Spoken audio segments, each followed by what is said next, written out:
In this tutorial, I'm going to be showing you how to add book resources to your library guide, specifically from the Emporia State University Libraries and Archives collection.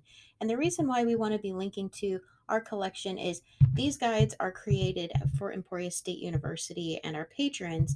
So we want to show our patrons what we have as far as resources. So I'm reusing my guide here. I'm making some updates to my classics and mythology guide. So first, I want to actually add a book to this books at ESU that I already have available. I want to add something new. So I'm going to go to the library's website at emporia.u/library. I'm going to click on the catalog, and I'd like to add an actual ebook, something a little bit more recent. So I'm going to do a search for encyclopedia and mythology and see if there's anything new. And because I'm looking for an ebook, something that can be accessed off campus, I'm going to say ebooks only.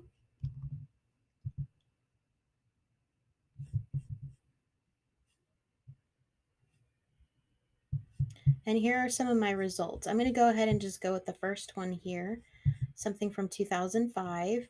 Tells me it's from my ebook collection, EBSCOhost. And I'm going to click on the title. And to add this book to my guide, I'm going to take the ISBN number. I'm going to copy that. And in my guide, I'm going to go over here to the drop down where it says add an order. And I'm going to go down to book from the catalog.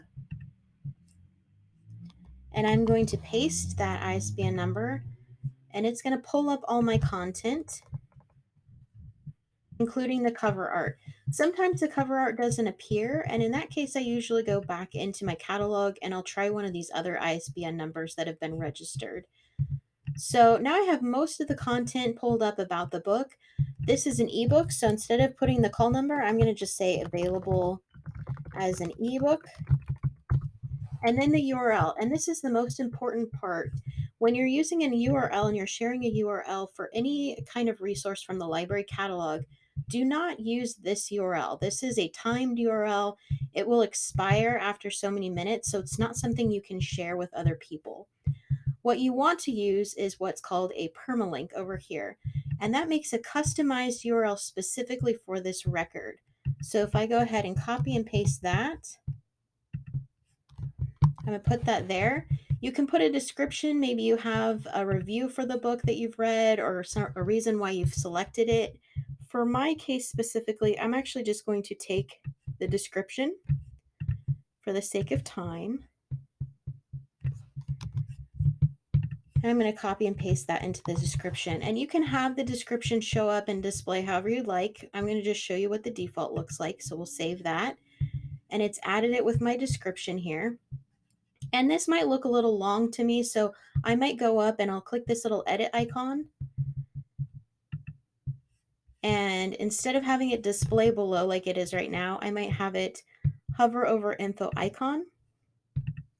So it shrinks that, and now when people hover over this icon, it will show the description that way. Also, now when you go ahead and click into this link, and I'm going to show you the preview. So if I click on this little eyeball here, it's going to show me what an actual user sees. So now if I click on this, I'm off campus. So if you're off campus, you're going to see this login screen. If you're on campus, you won't. And I'm going to go ahead and log in. And it takes me directly to that record so that now I can access it. Now, these other two books here that have been added, they're a bit older, so they aren't linking to the catalog anymore. They're linking to something else. So I'm going to show you a part 2 of this tutorial here for how you're going to make any edits to those kind of books that you've added.